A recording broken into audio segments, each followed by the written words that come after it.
ஒரு முறை கோபி சுதாகர் 2 பேரையுமே அவங்களுடைய புதுப்பட பூஜையில் நான் சந்தித்தேன். அப்போ அவங்கள்ட்ட பேசிகிட்டு இருக்கும்போது ஒரு விஷயத்தை நான் கேட்டேன். முன்னெல்லாம் நீங்கள் அடிக்கடி அரசியல் கிண்டல்களை நிறையா பண்ணுவீங்க, அந்த சட்டையர் ரொம்ப சூப்பராக இருக்கும், இப்போல்லாம் அதை நிறுத்திட்டீங்களே ஏன் அப்படின்னு கேட்டேன். அண்ணே ஒரே ப்ரெஷர்னே, அதனால தானே நிறுத்திட்டோம் அப்படின்னு அவர் சொன்னார். உள்ளபடி அதை நம்மளால் இப்போ புரிஞ்சுக்க முடியுது. என்னென்னா, இப்போ சமீபத்தில் நடந்த நிகழ்வு, விளாத்திக்குளம் எம்எல்ஏ மார்கண்டையன் அவருடைய மகன் அக்ஷய்ன்னு நினைக்கிறேன், அவர் அப்பாவினுடைய கைதுக்கு கொஞ்சம் அதிர்ச்சியாகி மீடியாக்கள் முன்னாடி பேசுனதை நம்ம எல்லாருமே பார்த்தோம். அந்த பையனுடைய தோற்றம், அந்த கண் எல்லாமே டக்குன்னு சிலரை கிண்டல் பண்ண வச்சா கூட, ஒரு அப்பாவின் கைது மகனை எவ்வளவு பாதிக்குமோ அதைத்தான் அந்த பையன் பண்ணுனா அப்படின்னு தான் நாம் நினச்சோம். அந்த பையன் பேச ஆரம்பித்து கொஞ்ச நேரம் வரைக்கும். ஆனால் கடைசியாக அந்த பையன் ஒரு கருத்து ஒன்று சொன்னால் உள்ளபடியே எனக்கு ரொம்ப அதிர்ச்சியாக இருந்துச்சு. நம்ம சின்ன குழந்தை அல்லது சின்ன பையன், அறியாத பையன் அப்படின்னு நாம் நினச்சிக்கிட்டு இருக்கிற பல பேர் ரொம்ப அதிர்ச்சியான விஷயங்களை பேசுவாங்க. அந்த பையன் அப்படி தான் பேசியிருந்தார். உங்கள் பையன் உங்கள் கூட இல்லை, ஆனால் நான் எங்கள் அப்பா கூட இருக்கணும் அப்படின்னு ஒரு வார்த்தையை அவர் ரொம்ப போகிற போக்கில் கேஷுவலாக சொன்னார். அது கேஷுவலாக சொல்லப்பட்ட வார்த்தை அல்ல. இப்போ என்ன நடந்துச்சு அப்படின்னா, இந்த பரிதாபங்கள் சேனலில் அந்த பையனை இந்த சொசைட்டி எப்படி கிண்டல் பண்ணிச்சோ அதே மாதிரி சுதாகரும் கொஞ்சம் அப்படி போகிற போக்கில் கிண்டல் பண்ணிட்டு போயிட்டார். இப்போ பரிதாபங்களை பொறுத்தளவுக்கு நம்ம இன்றைக்கி நேற்று அந்த சேனலை பார்க்கல, பல்லாண்டு காலமாக பார்த்துட்டு இருக்கோம். ஒரு கவலைக்கு ஒரு அருமருந்து அப்படின்னா அவங்க தான், இந்த பரிதாபங்கள் டீம் தான்.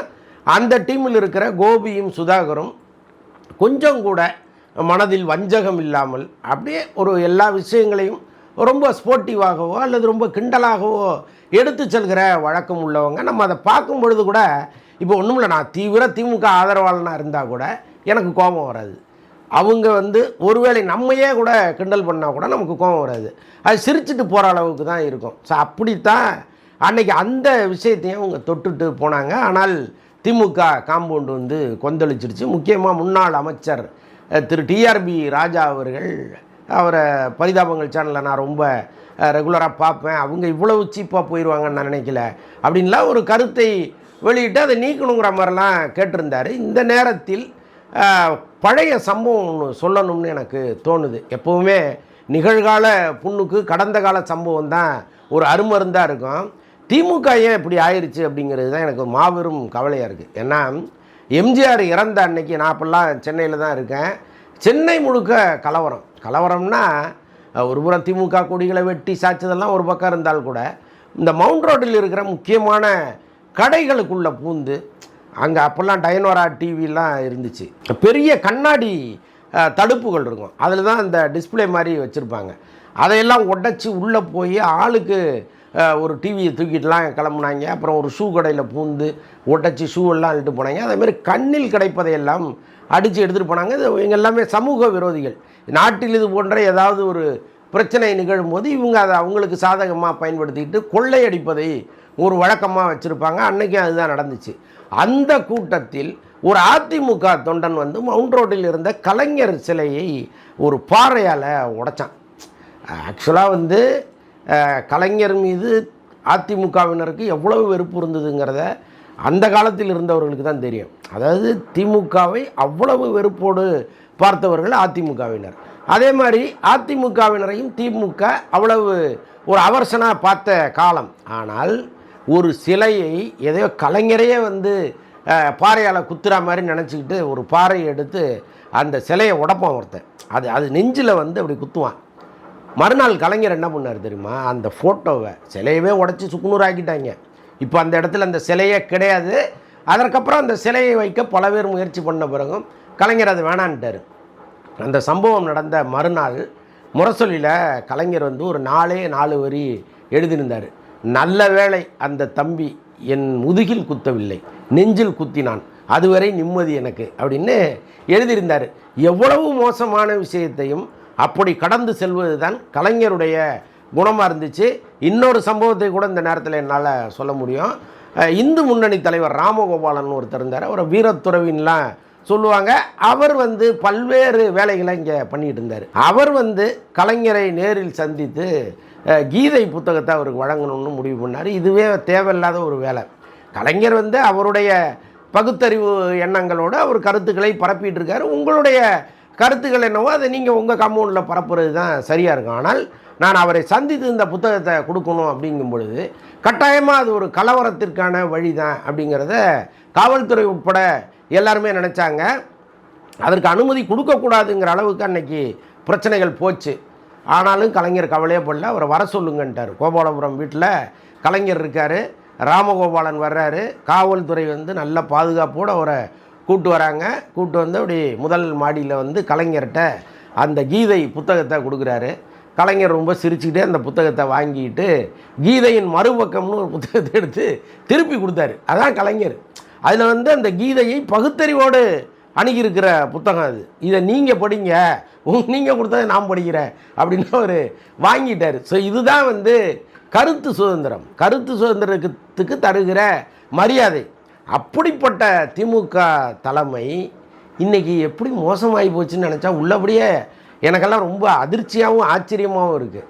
ஏன்னா கடந்த காலத்தில் சவுக்கு சங்கர் வீட்டில் என்னெல்லாம் நடந்ததுங்கிறத நம்ம பார்த்தோம். அவருக்கு அவ்வளவு துயரங்களை இவங்க கொடுத்தாங்க. உள்ளபடியே கருத்து சுதந்திரம் அப்படின்னா, அதாவது நாகரிகத்தோடு பேசுகிறவர்கள் மட்டும்தான் சேர்க்குறேன். முக்தார் மாதிரி ஆட்களெல்லாம் இதில் சேர்க்கல. இன்னும் சில கழுசடைகள்லாம் இங்கே இருக்குது.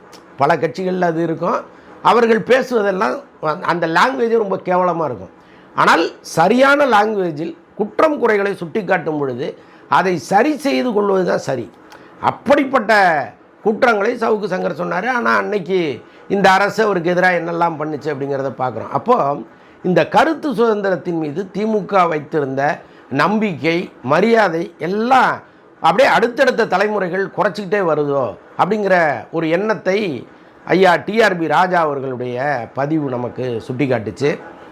ஆனால் இந்த பரிதாபங்கள் டீம் வந்து எப்போவுமே இந்த சமூகத்திற்கு தேவையான கருத்துக்களை மட்டும்தான் சொல்லுவாங்க. நீங்கள் பல பாவங்களை அவங்க போட்டிருக்காங்க. எல்லாமே வந்து ஒரு மாதிரி நகைச்சுவையாக இருந்தால் கூட நீங்கள் ஆழ்ந்து யோசிச்சிங்கன்னா அதில் இருக்கிற உண்மை புரியும். வடக்கு பாவங்கள்னு ஒன்று போட்டாங்க. இப்போ வடநாட்டிலேருந்து நிறைய தொழிலாளிகள் இங்கே வர்றாங்க, அவங்களே இங்கே வந்து எல்லா இடத்தையும் ஆக்கிரமிச்சிடுறாங்க அப்படிங்கிறது ஒரு புறம் குற்றமாக வைக்கப்பட்டால் கூட நம்முடைய இளைஞர்கள் என்னவாக இருக்காங்க அப்படிங்கிறது ஒரு கேள்வியாக இருக்குது. ஸோ இதையெல்லாம் மையப்படுத்தி தான் அப்படி ஒரு விஷயத்தை அவர் பண்ணார். அதற்கே பயங்கரமான கான்ட்ரவர்சிஸ் எல்லாம் வந்துச்சு. இருந்தாலும் அவங்க வந்து நாம் நம்முடைய சொசைட்டிக்கு இதெல்லாம் செஞ்சே ஆகணும் அப்படின்னு நினச்சி சில விஷயங்களை செய்கிறாங்க. அப்படி தான் இந்த பையனுடைய அந்த அந்த கிண்டலும் அப்படி தான் அமைஞ்சுது.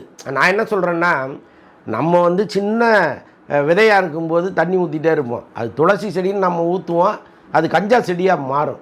அப்படி மாறிடக்கூடாதுங்கிறது தான் அதனுடைய மைய கருத்து. இப்போ இந்த பையன் வந்து ரொம்ப வெள்ளந்தியாக எங்கள் அப்பாவை பிடிச்சிட்டு போயிட்டாங்களேங்கிற ஃபீலிங்கில் பேசுகிறது வேறு, உங்கள் குடும்பம் சிதைஞ்சிருக்கு அப்படின்னு பேசுகிறது வேறு. அப்போ இந்த வயதில் நீ அப்படி ஒரு குத்து குத்தணும்னு நினைக்கிறதே எப்படி இது சரியாக இருக்க முடியும்?